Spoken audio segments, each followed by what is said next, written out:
Ô, Thiago, E aí, André, tudo bem? tudo bem, querido? Quanto tempo? Quanto tempo, quanto tempo. Como eu comecei aqui agora, dando um alô para as pessoas e dizendo que a gente vai falar sobre o Festival de Cannes. Só vou fazer uma Sim, rápida introdução e passo a bola para você. E antes disso, vou beleza. só dizer que hoje nós estamos fazendo uma brincadeira. Todo mundo que estiver aqui pode mandar um comentário dizendo qual o diretor de cinema genial que nunca ganhou a Palma de Ouro e que você acha que devia ter ganho. E aí nós vamos sortear um livro que diz respeito a nós dois aqui, que é esse aqui. Sim, A Mostra Nacional de Cinema, sim. durante muitos anos, fez esse livro que chamava Os Filmes da Minha Vida. O Leon Kakoff convidava um cineasta e batia papo para falar de cinema, os filmes que influenciaram as pessoas, e o Tiago era o editor. E esse aqui é o Isso. número 3, o Tiago editou, e estão aqui sendo entrevistados Fernando Meirelles, Arnaldo Jabor, Heitor Dália, João Moreira Salles, Luiz Aninhoric, o crítico de cinema, Miguel Barbieri, crítico de cinema, Wim Wenders e o cineasta, cinéfilo e agitador André Sturmi. Então, Você estava aí. Esse é uma depoimento do super... Wim Wenders. Wim Wenders deu esse depoimento lá na Cinemateca em inglês. Foi muito legal, assim, inesquecível. Então, são grandes cineastas falando de cinema, é uma delícia de livro para ler, e a gente vai, então, Sim, sortear no final aqui para uma das pessoas que tiver sugerido um grande cineasta que nunca ganhou a Palma de Ouro em Cannes, e que não são poucos, por incrível que não pareça. Tem são poucos. cineastas que a gente nem lembra mais que ganharam Palma de Ouro, e tem cineasta Sim. como, vou dar uma dica aqui, Ingmar Bergman nunca ganhou Palma de Ouro, Luiz Buñuel nunca ganhou Palma de Ouro, Tarantino, que está aí trabalhando, nunca ganhou Palma de Ouro. E aqui para polemizar, Irmãos Dardenne, que eu não sei porquê, já ganharam duas. Já Enfim, ganharam duas. o Festival de Cannes, a introdução aqui rápida, todo mundo conhece, é o festival mais importante, mais badalado do cinema mundial, tapete vermelho, aquela grande, muito glamour, os grandes atores, os que estão surgindo, né? Recentemente tivemos filmes brasileiros lá premiados. Isso é o que as pessoas ficam sabendo. Mas o Festival de Cannes tem, vamos dizer, três partes importantes. Uma é essa, né? O glamour, a promoção do cinema, é muito importante, esses filmes são badalados, as pessoas ficam curiosas para assistir. Mas a gente tem também, muito importante, que as pessoas não sabem, que é a indústria do cinema acontecendo. Então tem o marché do filme, marché do cinema, aonde a gente tem centenas de empresas que vão vender direitos de filmes. E a gente tem milhares de pessoas que vão para comprar os direitos de filmes ou para tentar negociá-los. A Pandora, distribuidora, né, da qual eu faço parte, assim como as outras, a Imovision, Filmes do Estação, Europa, todo mundo vai para tentar comprar os filmes para o Brasil. E tem filmes que estão prontos, passando no festival, tem filmes que estão prontos, não estão passando no festival, tem as sessões de mercado, e tem filmes que estão filmados, mas não estão finalizados, e tem muito filme que está em projeto ainda. Mas as pessoas acreditam e fazem uma aposta e já compram aqueles direitos, apostando que será um grande filme. E a gente tem o mundo dos jornalistas, que são dezenas de milhares, que vão correr atrás, o Thiago vai poder contar histórias, que vão assistir os Uhum. filmes, assistir as entrevistas, tentar entrevistas privadas, descobrir o que está acontecendo no festival. Então, é uma multidão de pessoas, a população da cidade triplica durante o festival, gente do mundo inteiro. Na verdade, mais que triplica, triplica só em termos das pessoas que vão para trabalhar, porque além disso tem uma multidão de Isso. público que vai para lá para assistir filmes, e mais do que assistir filmes também, para ver artistas. Então é um Isso. mundo muito instigante, e se você gosta de cinema, é lá que acontece praticamente metade das decisões do que vai ser importante no cinema do mundo durante o ano. Mas fala um pouquinho, Thiago. Sobre esse trabalho da imprensa, bom, é loucura, né? É uma delícia, porque é muito filme bacana estreando lá junto ao mesmo tempo.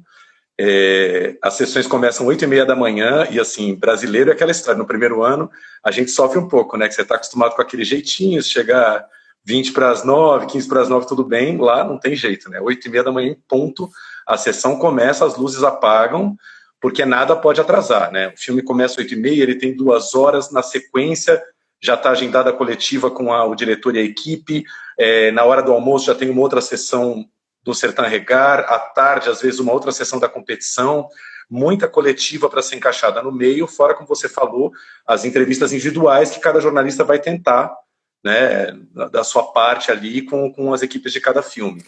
E assim, é uma delícia, ao mesmo tempo super massacrante, né? Chega da segunda metade, todo mundo já começa a acusar um certo cansaço, né?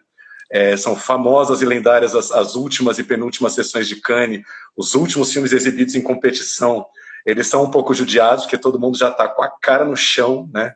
Você já vê bastante gente assim exausta, meio que quase dormindo ali na última sessão, porque você já está ali há 10 dias vendo 3 a 4 filmes por dia, dormindo 3 a 4 horas por noite, e aí você entra numa situação que é entrar numa salinha escura, fresquinha, morrendo de sono, e às vezes vendo um filme nada frenético, né? Um filme paradão, enfim, maravilhoso, mas de um outro ritmo. Então, acabam rolando histórias, muitas histórias. Tem os colegas mais disciplinados que só vão nas sessões, tem aqueles que tentam ir em uma festinha ou outra.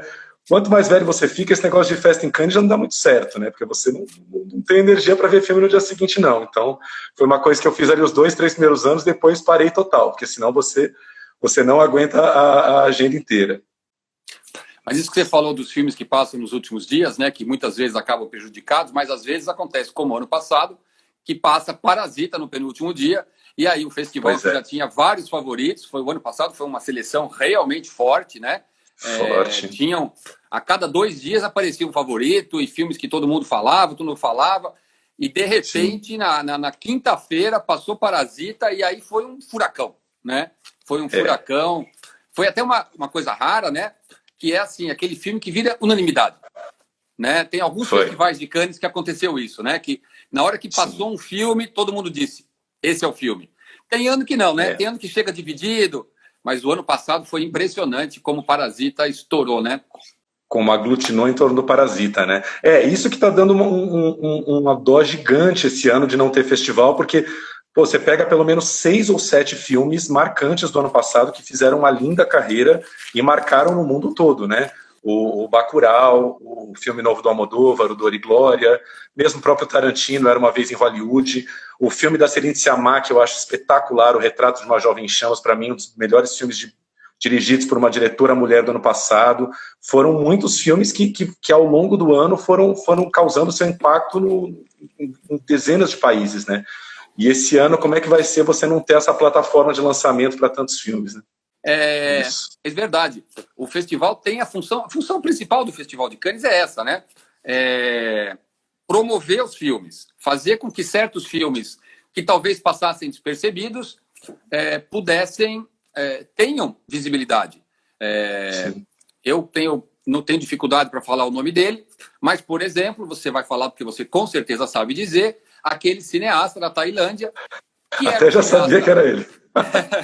que quase ninguém conhecia, só os iniciados, e aí o filme dele passou, não estava nos cotados, não estava no que ninguém esperava, de repente passa aquele filme, fica todo mundo maravilhado, e um cineasta da Tailândia vira um mestre.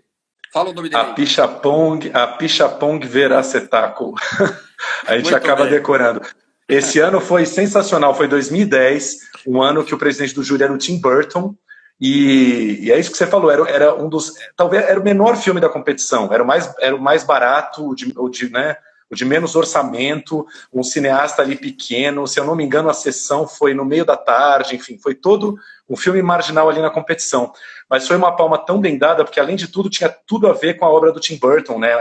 É um filme que trata de uma certa fantasia, espiritualismo, né? Aquela transcendência entre homens e animais, tinha tudo a ver com o Tim Burton, assim, foi uma palma super bem escolhida e muito surpreendente, pouca gente apostava nesse filme.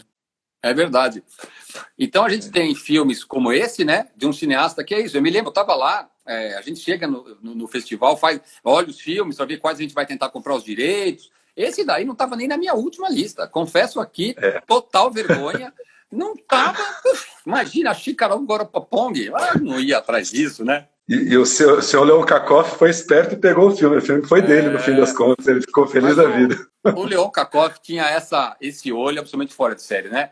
A gente conheceu no Brasil o cinema iraniano porque o Leon Kakoff trouxe. A gente conheceu o Kieslowski porque o Leon Kakoff trouxe. Quando eu comecei a Pandora, o Kakoff ia nos festivais, né? E o que ele me deu de dica? Vai atrás disso aqui, vai atrás daquilo ali. E vários filmes que a gente trouxe foi o Kakoff que deu a a dica, né? Mas, Sim. importante que não são só esses filmes que a gente chama, odeio essa expressão, a filme de arte, né? Enfim, filme de Sim. festival. O Festival de Cannes também é uma plataforma para grandes filmes, né? Eu me lembro o ano, por exemplo, que passou em Cannes, fora de competição, numa sessão especial, Instinto Selvagem, que tinha uma atriz que ninguém conhecia, chamada... Uma atriz que tinha feito ponta nos filmes, e a Sharon Stone usou aquela oportunidade de uma maneira tão brilhante, que ela se tornou a atriz mais famosa do mundo, durante alguns anos. Durante alguns anos. Eu me lembro dela das entrevistas e dar umas declarações absolutamente... Hoje em dia, ela não daria jamais as mesmas declarações. Aliás, ninguém daria, porque pega mal e tal. Mas ela chutou o pau da barraca, ela criou uma coisa, ela virou a deusa. Ninguém lembra os filmes que passaram em Cannes aquele ano, qual foi a Palma de Ouro. Foi o ano de Foi esse Selvagem, filme, né? Que loucura, né? E depois o Gilles Jacot, né, que foi o presidente do Festival de Cannes durante anos, ele meio que se apaixonou pela Sharon Stone e convidava ela toda edição. Ela foi júri, ela era convidada de gala todo ano, porque ele estava assim encantado com ela. E diz que o ano que ela participou do júri foi 2002 ou 2003. Diz que ela é uma pessoa muito emotiva, diz que ela chorava em absolutamente toda a sessão, até nos filmes de comédia ela saía chorando, e os colegas comentavam, meu Deus do céu, por que ela chora tanto? Assim, enfim, histórias, né? Foi muito bacana, né? Outro ano também, que foi um filme desses, assim, que eu me lembro que eu estava lá, foi o filme que passou, o ano que passou Na Cama com Madonna. Sim, né? 91, 92, por aí.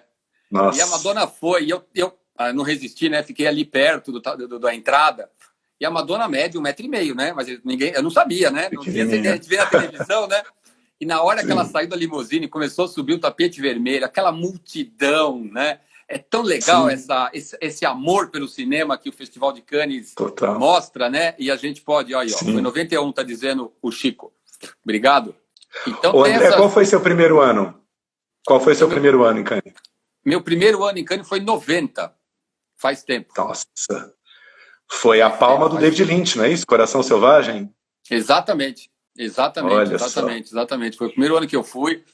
Passou... o filme que eu mais gostei na época foi o Kieslowski, A Vida de Veronique.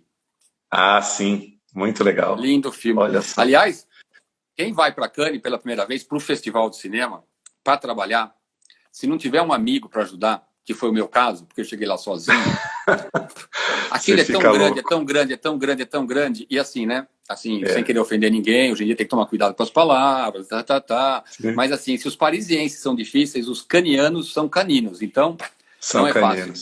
Mas eu me lembro que às 6 da tarde eu saí do mercado, parei ali na frente do Palais, olhei para aquilo tudo e eu chorei. Confesso para você que eu achei que eu não ia conseguir enfrentar aquilo. Então, mas enfim, fui pro meu hotel, estudei tudo e rolou.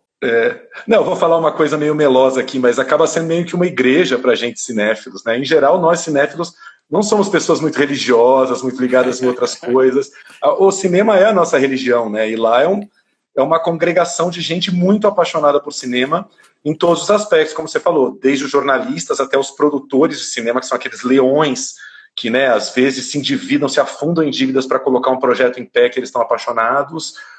Desde aqueles velhinhos parisienses, né, que tem o clube dos cinéfilos que frequentam as sessões, é muita paixão, é muito amor envolvido, né, para usar uma expressão que se usa muito hoje em dia. E é isso, assim, é o paraíso da cinefilia de todos os modos. Se você gosta de Irmãos Dardenne, você vai ter esse tipo de filme. O ano passado eu estava entrando pela entrada de trás, né, para ir lá para o Marché, e agora, né, você sabe, a entrada dos artistas é por trás também. Aí tinha um carro parado, tinha umas 5, 6 pessoas conversando, assim, eu olho e falei, conheço. Mas eu cheguei assim, a 1 metro de distância, eram os Irmãos Dardenne, com a atriz do filme, e mais 2 amigos batendo papo. E assim, tudo bem, eu não fui encher o saco, pedir foto e tal, mas é isso, né? Você encontra os Irmãos Dardenne, assim como já aconteceu uma vez, de eu ir numa reunião, para as pessoas saberem. A gente tem o Marché, que é um lugar fechado, onde só entram as pessoas do mercado, nem jornalista pode entrar. Que tem os estandes. Mas tem muita empresa que decide não ficar lá dentro e aluga salas ou quartos em hotéis. Então tem a Croisette, que é essa avenida na beira da praia, e tem hotéis onde tem. E um dos hotéis mais chiques é o Majestic e o outro é o Carlton. E embora alguns andares sejam das empresas, os principais artistas se hospedam nesses hotéis. Então aconteceu uma vez se não me falha a memória, em 95, eu entrei no elevador do Majestic para uma reunião, um moço segura a porta, assim, um segurança, né? E entra nada mais, nada menos do que a Catherine Deneuve. Então, assim, aquele elevador ali de 4 metros quadrados, 2 seguranças, a Catherine Deneuve e eu, fazendo cara de paisagem, torcendo para ela ir até o último andar. Eu, obviamente, não saí do meu andar, porque eu queria aproveitar aqueles segundos na companhia de Catherine Deneuve. Sim. Então, assim, a gente tem essas oportunidades. Você nem tentou falar com ela? Nem tentou falar com ela? Nem tentei, não, jamais. Tava travado, né? Só de estar Ia tomar um toco, porque ela é dificílima. Ela tem fama de ser dificílima. Mas agora tem uma piada famosa entre nós, assim, colegas jornalistas, que assim, é o medo ferrenho que se tem de perder a palma, né? De você acaba na sua agenda louca não conseguindo ver todos os filmes da competição. E aí o medo de chegar no dia da premiação e o filme da Palma de Ouro ser um dos 2, 3 ou 4 filmes dos 22 da competição que você perdeu é assombroso. Tem uma colega nossa, não vou falar o nome dela, se ela estiver aqui vendo, depois ela conta essa história se quiser, mas primeiro festival de Cannes dela foi em 99. E ela deixou de ver justamente esse filme desses irmãos belgas aí que ninguém sabia quem era, um filme chamado Rosetta, e ela perdeu, ela só foi ver o filme depois, acho que aqui na Mostra de São Paulo, enfim. E aí foi um trauma para ela, assim. Aí desde então, o bom é que depois disso, ela nunca mais perdeu um filme em competição, né? Tanto medo. E eu lembro que o meu primeiro ano foi 2008. O meu primeiro filme em Cannes foi justamente Fernando Meirelles, Ensaio sobre a Cegueira, que era a abertura daquele ano. E aí foi a mesma coisa. O filme que ganhou a Palma foi o último filme exibido, que foi Entre os Muros da Escola, do Laurent Cantet. Foi o último filme exibido no sábado de manhã e a Palma era no domingo. E aí eu estava absolutamente esgotado. Falei, já teve 3, 4 filmes franceses na seleção, não vai ser esse que vai ganhar. Eu estava exausto, falei, vou pular esse. Não tinha entrevista marcada nem nada. Aí fomos para a cerimônia, o filme levou a Palma e eu ainda estava fazendo a divulgação do Mistério do Samba, o documentário da Marisa Monte com a velha guarda da Portela, do Lula Buarque de Holanda e da Carolina Jabor. Ia ter a exibição desse filme no Cinema de la Plage, né, naquela telona da praia. Só que o que aconteceu, Entre os Muros da Escola ia ter uma sessão de repescagem depois da cerimônia, tipo, domingo, 10 horas da noite, ia ser o último filme exibido no festival, em reprise, só que eu tinha que ir lá pro Mistério do Samba na praia. Só que rolou uma super tempestade, o filme não foi cancelado. A gente fez todo um lançamento do Mistério do Samba lá, só que o filme acabou não sendo exibido por conta de uma tempestade. Aí, por conta disso, eu consegui correr e ver o Entre os Muros da Escola. Só por conta disso, e por sorte, por ter uma sessão de repescagem. Senão, teria perdido o filme. É um trauma. É o famoso... É o lado bom da coisa ruim, né? É o lado bom da coisa ruim. A gente não queria que fosse cancelada a sessão na praia. Não, nem um pouco. Acabou sendo bom, né? Rendendo, acabou rendendo. 2 perguntas aqui. Uma é... Qual filme que você assistiu em Cannes que mais se surpreendeu? E qual o filme que você mais esperava que mais se decepcionou em Cannes? Ou desapontou? Nossa, ótima pergunta, hein? Filme que me surpreendeu. Eu vou falar de novo aqui o Apichatpong. O Tio Bumi, que pode recordar suas vidas passadas, é um filme mágico, surpreendente, simples, é um filme de uma simplicidade, assim, mas trabalha com esse conceito do antropomorfismo da Tailândia. Eles têm essa crença de que você pode reencarnar em cobra, em peixe, em macaco, e o filme aproveita isso. Tem um tio que é um macaco fantasma, é um filme pequeno que, de repente, brilhou lá. Um filme que me decepcionou, tem sempre aquele filme que eles fazem muito burburinho antes do festival, e quando chega lá você não curte tanto. Que é um cineasta que eu até gosto, o Gaspar Noé, mas eu não sou muito fã do Love, o Love 3D, que fez toda aquela sensação de que nós vamos ver numa sala em 3D, uma cena de sexo, o cara ejacula na tela, em 3D, não sei o quê, mas, cara, pra mim a história é tão ruinzinha, tão fraquinha. E eu gosto do Noé, outros filmes dele, mas esse realmente não me pegou. E eu acho que foi uma sessão da meia-noite, também era aquela coisa, você tinha que fazer um esforço a mais, o dia inteiro trabalhando, não, meia-noite ainda vou ficar para ver esse filme, e me frustrou um pouco. E os seus? Olha, eu tenho o privilégio de poder dizer, assim, a sessão que eu mais inesquecível da minha vida foi, na época eu era parceiro, eu tinha do Pandora já, mas eu era parceiro de uma empresa que comprava filmes para lançar em vídeo, faz tempo, e eu acompanhava e dava sugestões, e depois eu lançava no cinema para eles. E a gente foi numa empresa que era uma empresa muito poderosa, que estava meio já não tão poderosa, e eles estavam vendendo os direitos do filme Chaplin, com o Robert Downey Jr. E eles queriam Sim. muito comprar o filme, queriam muito comprar o filme, queriam muito comprar o filme. E aí a vendedora, claro, fazendo de difícil, falou que tinha um outro filme de um cineasta, não estreia, mas que era um filme muito original, muito legal, parará. Vocês não querem assistir? Vai ter uma sessão à meia-noite, 11 da noite, que era aquela sessão especial de sexta-feira. A gente foi assistir. E era assim, a gente assistiu na quarta fila, porque a gente era VIP, porque eles eram os produtores do filme. E era nada mais, nada Sim. menos do que Cães de Aluguel, de Quentin Tarantino. Foi um dos Nossa. filmes, foi uma das sessões mais incríveis, porque assim, eu fiquei completamente passado, mas quando acabou o filme, era muito visível que, sei lá, um terço do cinema não tinha entendido se era para gostar ou não era para gostar, um terço do Sei. cinema não tinha gostado e um terço do cinema ovacionava. E aí o Tarantino Nossa. estava a 10 metros de mim com o Harvey Keitel, levantou, super tímido na época, super sem graça, e assim, né? E aí, assim, o terço que ficou na dúvida, na hora que o terço que aplaudiu muito começou a aplaudir também. Então teve duas Sim, ondas de aplausos. Foi sim, muito sensacional. Acho que assim, a sessão mais inesquecível. Claro que eu tive muitas boas surpresas em Cannes, mas essa foi. sim. Até Isso, pela isso é uma importância, coisa. né, do Tarantino. Claro. Não, isso é uma coisa louca de Cannes, né? Porque realmente, como é a primeiríssima vez que os filmes são exibidos, a opinião de ninguém está formada, né? A gente nem percebe, antes de ir para Cannes, o quanto, quando o filme estreia no Brasil, já vem embalado por toda uma repercussão crítica que começa nesses festivais, você já tem uma opinião a favor ou contra. E em Cannes é isso, é muita gente vendo o filme ao mesmo tempo e rolam esses choques mesmo, né? De aplauso com vaia. A Árvore da Vida, do Terence Malick, foi um também, teve vaia, teve aplauso, é para gostar ou não é uma obra-prima, é uma porcaria. Até hoje não se sabe, né? Eu sou do time que É. acha uma obra-prima, mas tem isso É, mesmo. Né? o Cães de Aluguel não chegou a ser vaiado. Você percebia que tinha um silêncio, assim, assim, gente Sei. que não sabia o que tinha achado, né? E porque é Sim. isso, não é um filme comum em Cannes, né? É um filme, bom, enfim, Tarantino. Então foi uma sessão especial. Outro filme também que eu vi em É. Cannes, não na competição, mas em mostra paralela, não me lembro em qual foi Delicatessen. Também foi Olha, outro sim, filme assim que, né? caramba, Muito, muito original, muito especial, né? Muito, absolutamente extraordinário. E claro que uma sessão sensacional. inesquecível, embora eu já tivesse uma ideia do que ia ver, mas foi uma incrível surpresa e o mundo inteiro se surpreendeu. Eu acho que dos filmes brasileiros, para mim, foi a sessão mais inesquecível, foi Cidade de Deus. Cidade de Deus Olha também. só. Se Cidade de Deus estivesse na competição, Cidade de Deus teria ganho. Nossa, cara, isso foi. O Brasil dá uns azares, né? Puxa vida, esse filme tinha que estar em competição, tanto que estava no Oscar, né? No ano seguinte. Exatamente. E Muito assim, louco. o dia seguinte de Cidade de Deus tinha acabado o festival. Foi uma coisa Sei. emocionante, muito emocionante. Enfim, eu era sócio Caramba. do Fernando da André no Belas Artes na época, então a gente era muito próximo, Sim. né? Então pude ver Nossa, e foi merecido, né? Uma obra-prima do cinema, um filme que você vai maravilhoso. você vai na FINAC da Espanha, tem o DVD, né? É um filme que Maravilhoso. virou mundial, né? Maravilhoso. Outra sessão que eu lembro, incrível, assim, que eu nunca vou esquecer, era o centenário do Douro Faina Fluvial, o filme do Manuel de Oliveira, um curta do Manuel de Oliveira sobre o Rio Douro, que acho que foi o primeiro filme dele.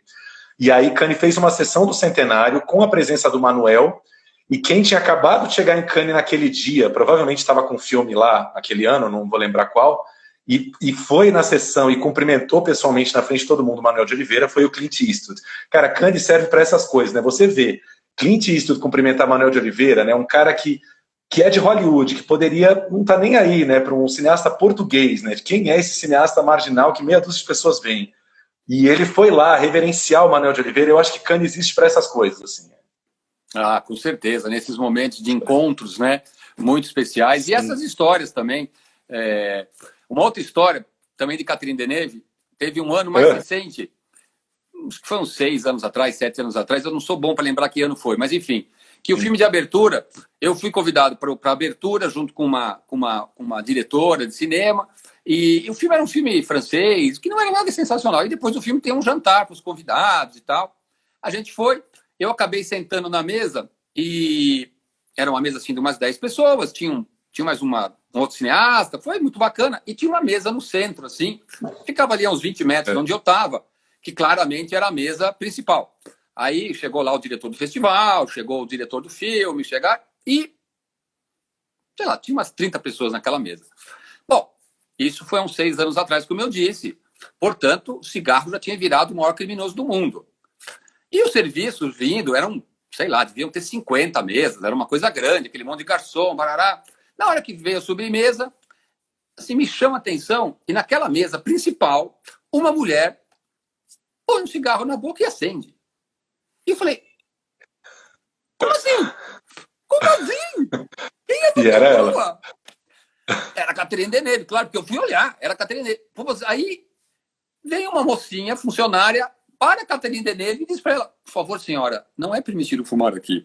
E a Catherine Deneuve, por favor, senhora, não é permitido fumar aqui. Foi tão impressionante, né? Porque a Catherine Deneuve... Mas aí, ela pagou ou não pagou? Ela pagou, porque eu acho que na mesa devem ter pedido gentilmente. Porque é isso, né? Ela não tem superego, né? É. Você lembra que um tempo atrás ela veio para uma coletiva aqui em São Paulo? Eu não vou lembrar agora se foi do Varilux ou do Jean Thomas. E era num hotel ali na Alameda Santos, não vou lembrar o nome, a coletiva ali com os talentos franceses. E foi a mesma coisa, ela acendeu um cigarro e, enfim, acho que o Jean tem que pagar uma multa, porque ela fumou, ela acende, ela tenta, todo lugar ela tenta, né? Não tem conversa, né? Então essas histórias são boas. E assim, né, ao longo dos anos, como eu tive essa... que nem foi o caso do Cães de Aluguel, né, de ir falar numa empresa e negociar Sim. direitos, às vezes não, com muita frequência, né, Cane tem muito, Sim. coquetel, almoço, enfim, festas e tal, mas as festas nem tanto, mas os coquetéis, os almoços, por exemplo, no ano que passou David Lynch, o melhor filme do David Lynch, na minha opinião, que é o Mulholland Drive. Sim. Melhor na minha opinião, 2001. que eu gosto mais. Eu também acho, 2001, concordo. Eu estava negociando uns filmes nessa empresa, não esse, porque esse era muito caro para meus parâmetros, mas eu fui no almoço. Sim. E sentei do lado daquela atriz jovenzinha, loirinha. Naomi Watts. Assim, 2 cadeiras do meu lado, cara. Nossa. Coisas muito especiais. É outra coisa. Muito. Agora, você viu ontem, André, a entrevista do Thierry Frémaux falando, né? Eles seguraram até onde deu, né? A coisa de não ter o festival esse ano, até que realmente cancelou. E eles optaram por essa solução, que é, enfim, uma meia solução, mas que é simbólica, né? De botar um selo Cannes aí em filmes que passariam esse ano. Vão anunciar uma seleção em junho, né? Que coisa maluca, né? Anunciar uma seleção de um festival que não vai acontecer. Assim, claro que é bom ver filme online, mas o festival não substitui o evento, né? Não, justamente, por isso que o festival continua existindo, né? E claro. Isso é uma coisa bacana de falar, porque as pessoas hoje, todo mundo sabe onde é Cannes, todo mundo sabe que Cannes na Riviera, praia, mas sim, Cannes até 100 anos atrás era uma vila de pescadores. A cidade importante ali, aliás, há mais de 200 anos, Nice é uma das capitais mundiais do lazer, nobres iam para Nice, enfim, sim, era o lugar. No século XIX, ali 1800 e não sei o que, era chiquíssimo. Inclusive no século XX, chiquíssimo, os nobres iam para lá e tal. E aí, em algum momento, um homem muito inteligente decidiu fazer um festival de cinema em Cannes. E você veja, depois de 60 e poucos anos, Cannes é mais famosa que Nice hoje. Fora da França, com certeza. Embora, totalmente. Vou contar para vocês um segredo. Nunca vá para Cannes fora do festival, porque é uma cidade que não tem graça nenhuma. Não tem graça nenhuma. Não tem graça nenhuma. Festival. Não tem graça nenhuma. A praia não tem. Não, inclusive, o meu primeiro choque quando eu cheguei. O primeiro choque quando eu cheguei lá é você descobrir para que serve uma lente grande angular de um fotógrafo, né? Porque você olha aquela escadaria tapete vermelho nas fotos, parece um negócio muito maior, é igual ao auditório de TV, né? Você acha que é um negócio gigante, porque é uma lente olho de peixe que deixa aquilo imenso. E nem é tanto assim, né? É uma escada normal. Enfim, a cidade não tem muita graça, mas justamente você vê como o cinema, como a cultura, pode ser algo que muda a história de uma cidade. O Festival de Cannes tem uma importância econômica para aquela cidade, deve equivaler a 20% do PIB de Cannes, são os 10 dias do Festival de Cinema.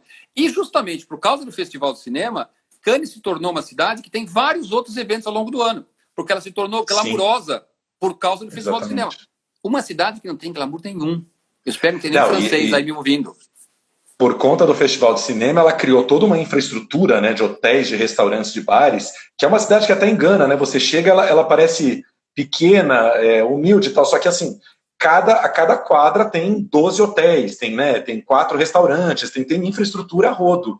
E por conta disso acabou criando esse calendário do ano inteiro de festivais, porque já que tinha aquela infraestrutura maravilhosa, vamos manter, né? E eles passaram a vender a cidade do glamour do cinema. Então, outros eventos resolveram ir para lá, porque é a cidade do glamour do cinema. Porque tem, por exemplo, se você quiser ir para Cannes fora do Festival de Cinema e se hospedar no hotel Majestic, que é assim, né? Uhul! Sim. Custa bem pouco. Porque justamente fora do Festival de Cinema, ou de algum outro evento grande, claro, a cidade não tem muito movimento. Baixa temporada. Vou falar para vocês aqui e tal, assim, é litoral sul de São Paulo, entendeu? Não é litoral norte. Não é aquela coisa super legal, né? Ó que eu sou de Santos, hein, André? Olha lá que você vai falar que eu sou de Santos. Não, o que eu digo aqui não é aquele lugar super charmoso, Sim. né? Que tem aquelas... Não, eu brinco, que é meio Guarujá mesmo. Assim. É um Guarujá, né? É um Guarujá, aquele turismo... inclusive, assim, eu já fiquei em apartamento alugado, porque as pessoas que têm os apartamentos ali para passar a temporada, durante o Festival de Cannes, acho que eles pagam o IPTU do ano com que eles cobram de aluguel pelo apartamento. Totalmente. Agora, é muito louco, né? Esse ano vai ter o cancelamento, aí eu estava pesquisando aqui a história do festival. Era um festival que supostamente poderia começar em 1939, né? Eles chegaram a fazer uma seleção de filmes que incluía o Mágico de Oz. O Mágico de Oz, do Victor Fleming, com a Judy Garland, era um dos filmes selecionados para a edição de 39. Só que o festival ia acontecer em setembro, perto do calendário, perto de Veneza, na verdade. E aí, no dia ou na véspera do festival começar, a Alemanha invadiu a Polônia. E aí foi quando a guerra recrudesceu e eles decidiram segurar. Aí só foram começar o festival 7 anos depois, em 46. Em 48, 2 anos depois, já não fizeram festival por questões de orçamento, porque o governo ainda relutava em bancar o festival todo ano. Então, você imagina, já teve 2 edições, na terceira já suspendeu de novo. E aí teve o famoso episódio do Maio de 68, né, que os estudantes fizeram tanta pressão que o festival foi interrompido no meio, né, ele teve uns 5 ou 6 dias, só que os estudantes todo dia estavam ali na porta do cinema, queriam invadir, aquele clima de Maio de 68 mesmo, né, até que o festival foi interrompido e aquele ano não teve palma de ouro. Só que aí, se você pensar, 1968, já faz mais de 50 anos que o festival não era interrompido, é muito tempo, né, o Thierry Frémaux não conhece isso, nunca passou por isso. Com certeza, uma pena, né, perder uma edição, mas, enfim, é a situação que estamos aqui.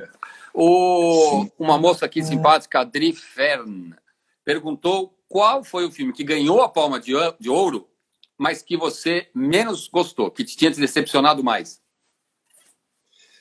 Ai, meu Deus, desses anos que eu vou para lá. Olha, eu não gosto, por exemplo, em 2005...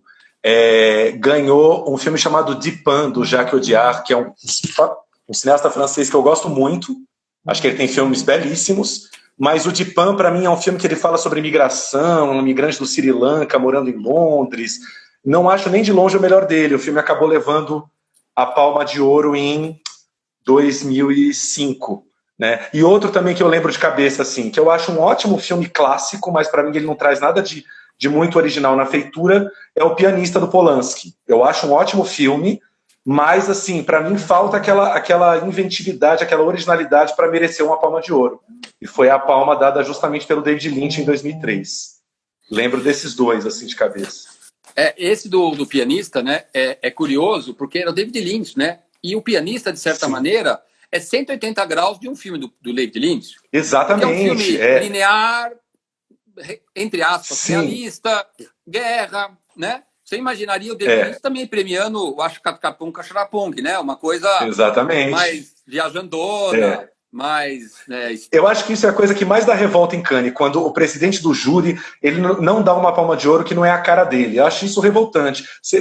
Assim, gosto se discute, qualidade de filme se discute, mas o cara premiar um filme, como você falou, que é o oposto da obra dele, acho imperdoável, assim.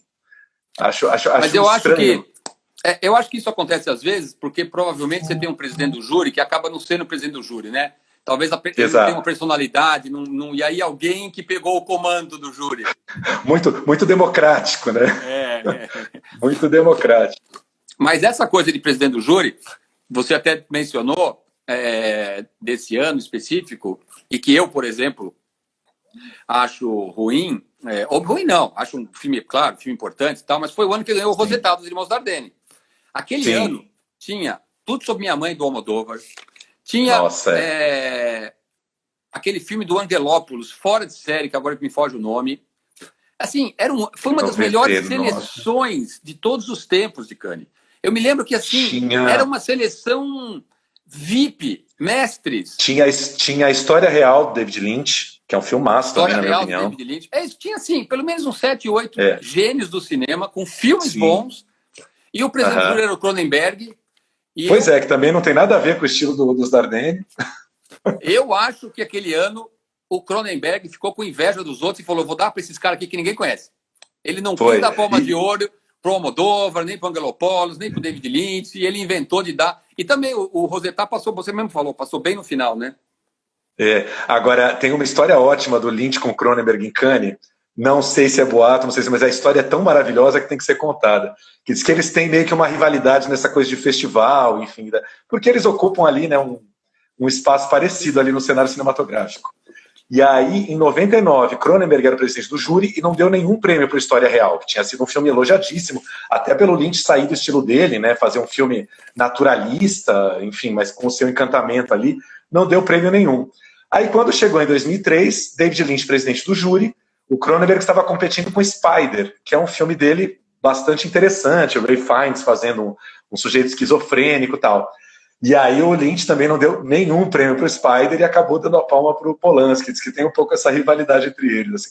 Histórias que você vai ouvindo e que assim, fazem a diversão do festival. Né? Tem outra história curiosa, que foi a da Isabelle Huppert, presidente do júri, né, em 2009, que acabou dando prêmio para um diretor que é amicíssimo dela, que é o Michael Haneke, né, já tinha trabalhado com ele, e deu a palma para a Fita Branca. E aí também eu lembro que nos dias seguintes à premiação, a imprensa francesa caindo de pau, porque começaram a ir atrás dos jurados para ouvir as histórias e alguns reclamaram muito dela, diz que ela foi uma tirana, diz que ela não admitiu discussão, tinha que ser a palma dela, perfil de cada presidente. Com certeza, né? Deve ter histórias muito divertidas. Toda vez que apresentam os jurados, sempre tem aquela foto que eles fazem, né? De todos eles ali numa beiradinha. Eu olho para eles assim e fico pensando, quem é que manda nesse júri? Quem é que manda nesse júri? Quem é que é o alfa aqui nesse júri? Quem que vai ficar amigo, quem que vai brigar, né? Porque sempre tem quem brigue também. Porque tem umas pessoas que você olha, claro, tudo engana, né? Isso aqui é só brincadeira que eu tô falando. Mas tem umas pessoas que você olha e fala, essa pessoa aí não deve ser fácil, não. Essa daí não deve ser fácil, não. Não, total. O André, agora, queria te dar os parabéns pela seleção da plataforma, que está muito legal, cara. Acho que tem muito filme bacana. Eu, inclusive, fui ver os filmes de Cannes agora para nossa conversa. Eu não conhecia, eu nunca tinha visto Quando Voam as Cegonhas, né? Que é a Palma de 57, 58. Filme soviético. Filme espetacular, e tá com uma cópia muito bonita, né? Restaurada. A atriz fantástica também ganhou prêmio na época. Agora é hora de fazer o merchandising, né? A gente tem 6 palmas de ouro no nosso à la carte. Olha, bastante coisa. Quando Voam as Cegonhas, que o Thiago falou, que é a primeira palma de ouro russa. A gente tem a Balada de Narayama, que eu faço questão de falar desse filme daqui 2 minutinhos. Maravilhoso. Quando o Papai Saiu em Viagem de Negócios, que é do Kusturica, e é um filme do Kusturica completamente diferente do que ele fez depois. Pele o Conquistador, A Fita Branca e Winter Sleep. Ou seja, filmes bem diferentes. A gente também tem filmes premiados em outros prêmios. A Aventura, Solaris, As Maravilhas. Solaris, que muita gente falou de Tarkovsky, que ganhou o prêmio especial do júri, como alguém aqui bem informado falou. O Salário do Medo, As Maravilhas, que ganharam um grande prêmio. Melhor atriz, Isabelle Adjani, por Possessão. Melhor ator, William Hurt. É um filme... Por favor. Rapidinho, Possessão é um filme que você lançou, não foi? Infelizmente, quando saiu Possessão, eu não tinha distribuidor ainda. Não sou tão velho assim. Ah, tá. Pô, achei que você já... Não, porque eu lembro, esse filme pra mim ficou na cabeça como sendo um filme seu. Não sei por quê. Vocês porque esse filme é paixão da minha vida. Toda vez ele é maravilhoso. Eu programei, eu passei. A gente teve o Apartamento, que ganhou o melhor roteiro, depois ganhou o Oscar, enfim. Também tem aqui menções, Fipresse, Anjo Terminador, Solaris, Em Chamas, filmaço que a gente lançou. Em Chamas acho que é um dos filmes mais recentes aí da plataforma. E, pô, pra quem curtiu Parasita, é você conhecer um outro cinema coreano, né? É um filme que não tem nada a ver com Parasita, mas vale a pena. Eu tava aqui querendo falar de Balada de Narayama e Aventura, porque esses 2 filmes, por coincidência, a Juliana, nossa super programadora, colocou, claro, na semana de Cannes, 2 filmes marcantes da história do Festival de Cannes. A Bala de Narayama é um filme japonês muito... Também, foi aquele... Eu não estava lá, mas acompanhei pelos jornais. Foi um filme que, quando passou, acabou o festival, né? A plateia realmente viu alguma coisa muito diferente. É um filme avassalador, é um filme muito duro, muito maravilhoso. Duro, mas é um filme impressionante, impressionante. Então, recomendo. E o outro filme é Aventura, que é... Eu gostaria de ter estado lá, mas foi em 1960, então nem que eu quisesse. Sim. A primeira sessão de Aventura, o filme foi vaiado, assim, a cena aberta. O Antonioni e a Mônica Vitti saíram do cinema antes de acabar a sessão com vergonha. Por sorte, tinha 2 sessões. Na segunda sessão, o filme foi ovacionado.